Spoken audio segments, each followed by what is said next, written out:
Recently, I published another book called Superstorm with a friend of mine, Art Bell, and this book was greeted by the media immediately as a work of absolute nonsense. We were pilloried on the Today program and laughed at in the various newspapers and so on and so forth, because the book dared to say that climate change could be sudden, something that sounded awfully inconvenient and even dangerous, and it was not the sort of thing anyone wanted to hear in this country. The book had a completely different reception in the UK because it was published there a few months after the worst storms of the century had swept across Europe, and for reasons that are described in the book, specifically that the North Atlantic current, upon which the temperate climate we enjoy in the northern half of the northern hemisphere depends, is beginning to stop flowing at the rate at which it is needed to sustain our climate. Everything climate in this planet depends on ocean currents, absolutely.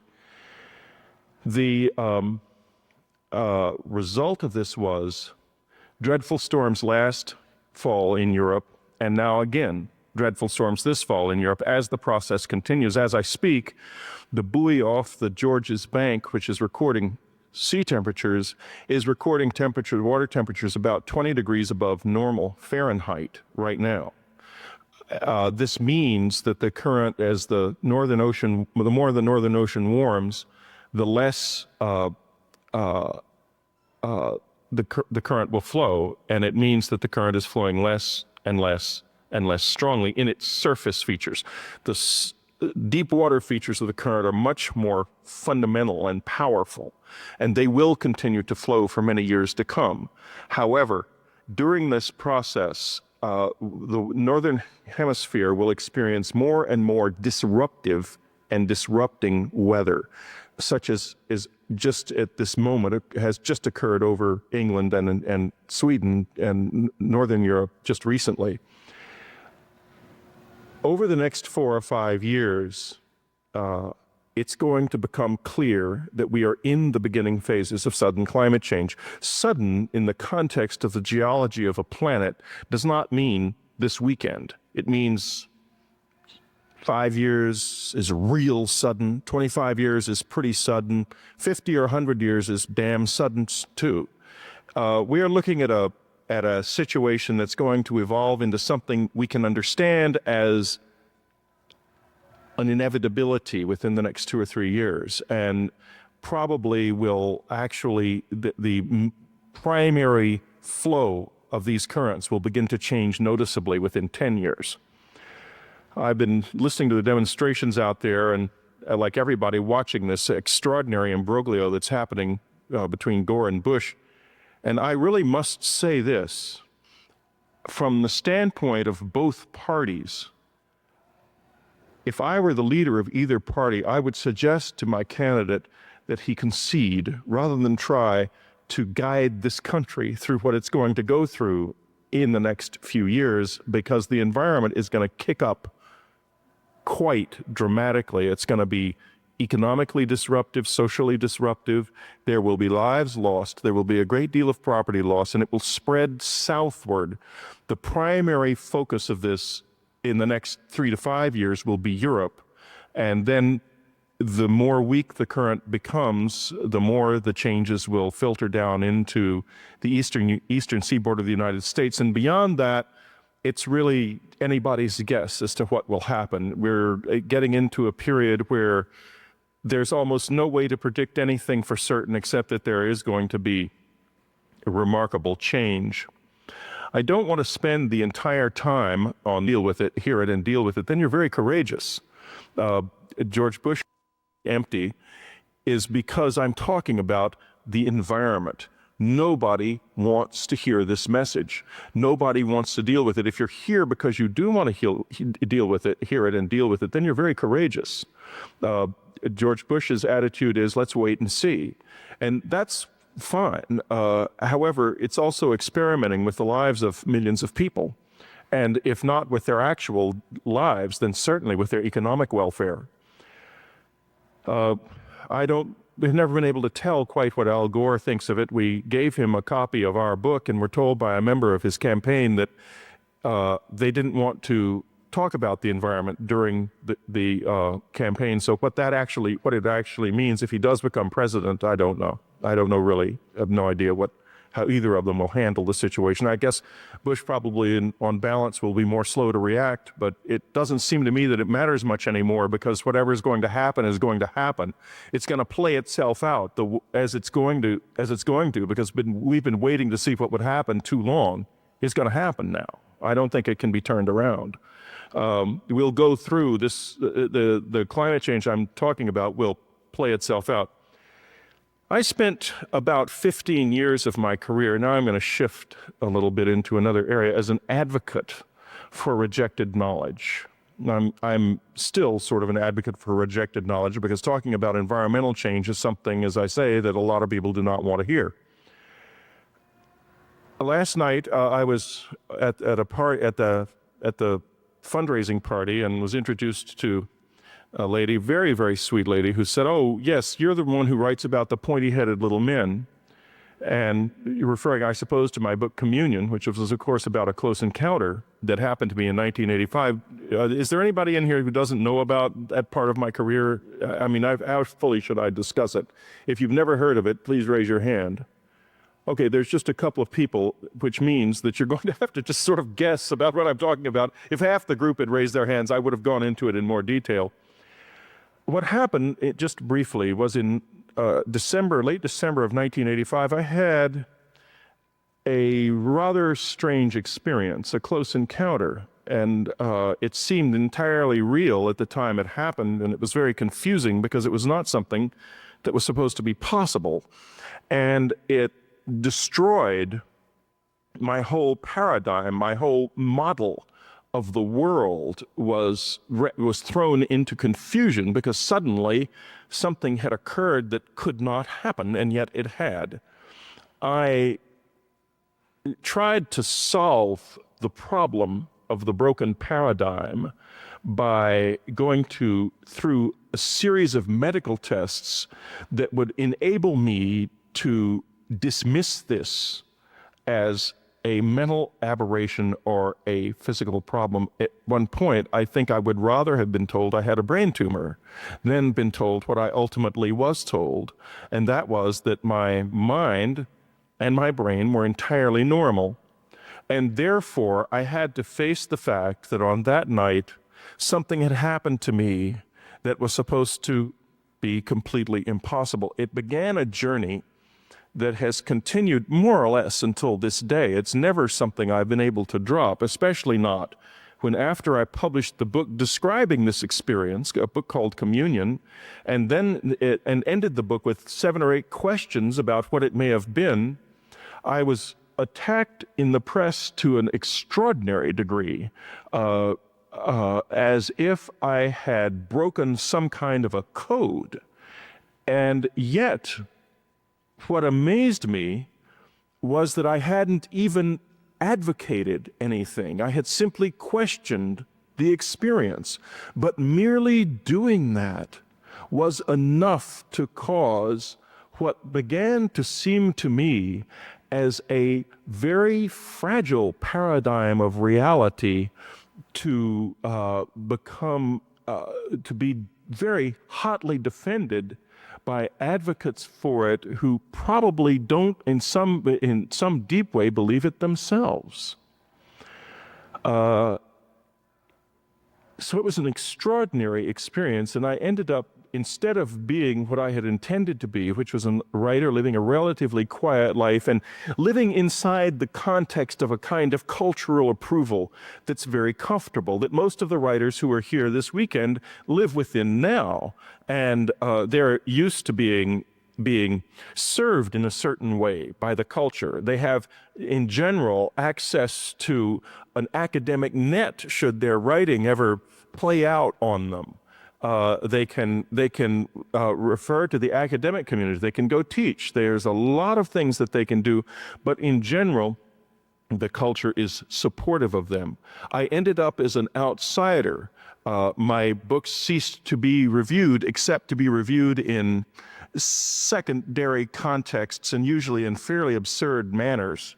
And I found myself marginalized, and I did not want to be marginalized because it seemed clear to me that what had happened to me was terribly important.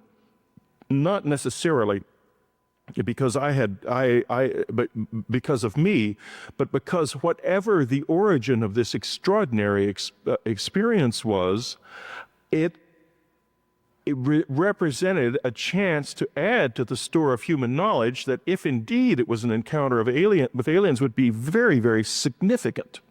So I had to ask myself then a question: if it really happened, then why was it so secretive? Why would it seem to come in the night and happen to people in their dreams, and not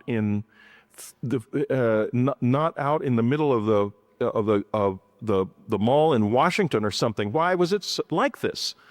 And I found an answer finally in a magazine called Science. It's a journal, I'm sure some of you are familiar with it. It's a peer-reviewed journal of science. In the April 1977, one of the April 1977 issues, D.B.H. Kuyper and Michael Morris wrote a paper speculating about what would happen if aliens showed up here. And they concluded, and their reasoning, I think, was quite decisive, that they would be extremely secretive. And the reason would be that if they had the ability to traverse the stars, then they would almost certainly also have access to practically all knowledge that we possessed. In other words, we would have nothing really to offer them except the atmosphere of innovation, and therefore they would become observers of the unfolding of our culture, but not participants, because the moment they became participants, the whole culture would be directed toward them, and we would cease to innovate on our own. It's a very extraordinary argument and fits the situation that actually appears on the ground to a T, because if you look at it as intimately as I have, it presents a very different picture from what appears in the newspapers, what little appears in the newspapers, and the group of assumptions with which we surround it. The assumptions that we basically surround it with were summed up by the lady last night. People who believe in pointy-headed little men must be nuts. Had I not had the misfortune to have to come face to face with the fact that there is a very definite and very real unknown there that is not being addressed by science, by the academic community, or by the culture in any way that's useful. It's not useful. One of the reasons I don't speak so much in public anymore is this. I get asked to speak at UFO conventions and things every day, literally an email a day comes in asking me to do this. I don't do it anymore. And I don't do it because the context in which I must speak is I am generally there with a dozen or so people, all of whom believe or pretend to have the answers. They do not have the answers. Nobody has the answers. Science hasn't addressed the problem. The culture has remained passive to this situation, to what I believe is a very definite reality. But since it has remained passive to it, we have never addressed it in a useful and meaningful manner, as a result of which it is entering a kind of a mythology and a dreary post-industrial folklore of people being abducted into little flying saucers into horrible little gray rooms where they're kind of vaguely sexual things done to them, which may or may not be true. My own experience was quite a bit like that, actually. It wasn't so different from that. But the point is, without the culture addressing this in a manner that it can, in an organized way, gain the information that's available and process it with the means that we have, and I refer to primarily to using scientific method to address it, and doing things like sequential studies of the psychological makeup of the people who have had the experience. The problem, for example, of whether or not these people are experiencing false memories can be resolved. It's resolvable with scientific techniques we possess now. For example, there have been some experiments on the human brain done with a device called the PET scanner, which enables a scientist to observe the brain as it functions to see which parts of the brain are functioning given depending upon what kind of stimulus the person who is in the PET scanner is being subjected to.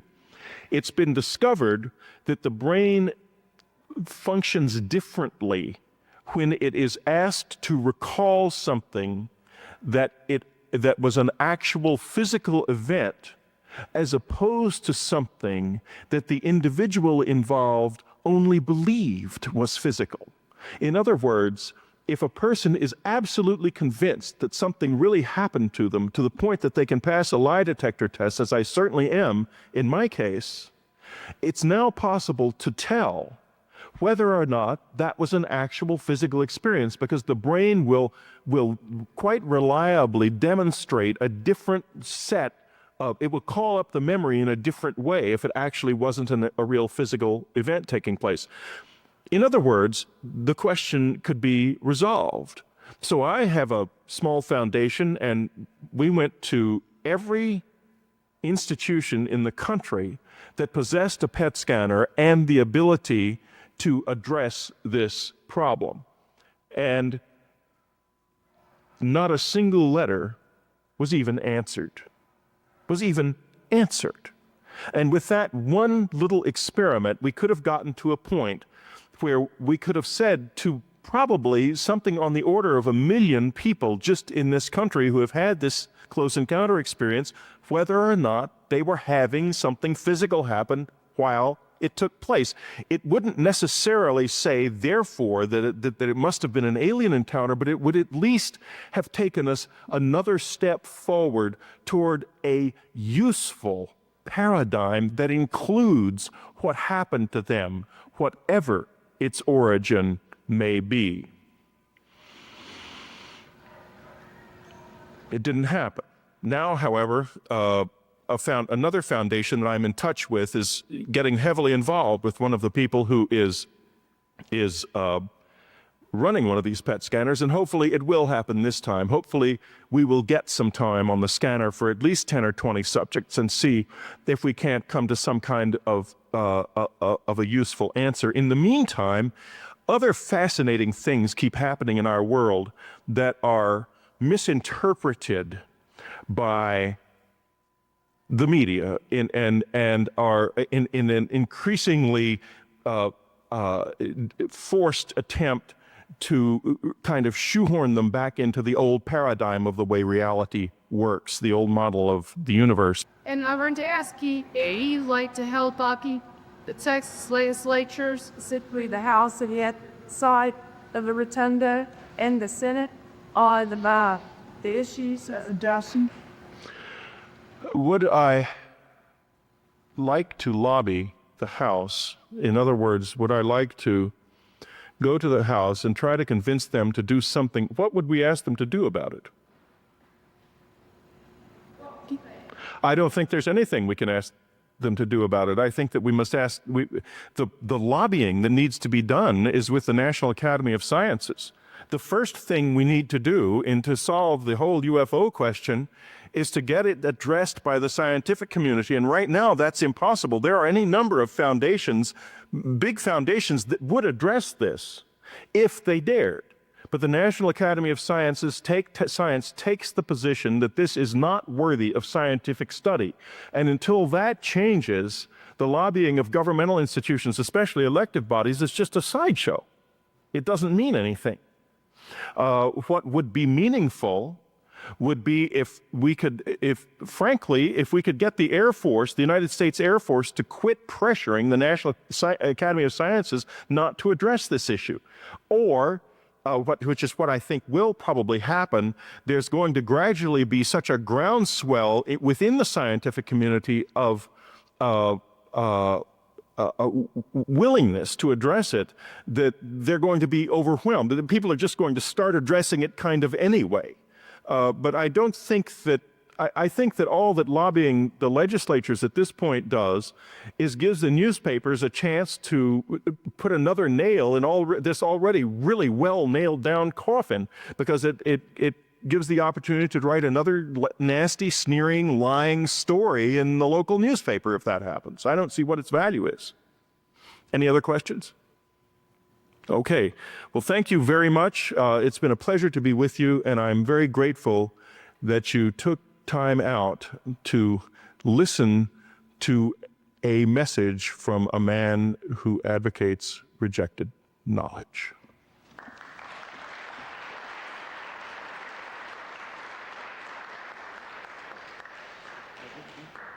in the Geeks product.